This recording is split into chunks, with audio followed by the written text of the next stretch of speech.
Let me show you how to enable WhatsApp dark mode. So at first you have to open a list of all applications, locate and open WhatsApp, then tap on the more icon, which is 3 dots 1 in the right upper corner, and then go to the settings. Now just pick chats, and here you can smoothly access them. Click here and just pick the one that you would like to apply. So if you want to activate dark mode, click on dark. Click on OK then to confirm. And this is it. As you can see now, you can use your WhatsApp in dark mode, in dark theme. So the colors are inverted. You have black display and then white content.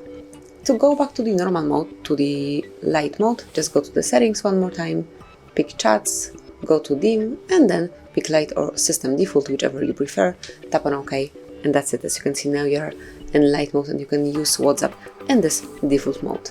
So this is it. That will be all. This is how you can smoothly and easily activate dark mode for WhatsApp. Thank you for watching. Please subscribe our channel and leave the thumbs up.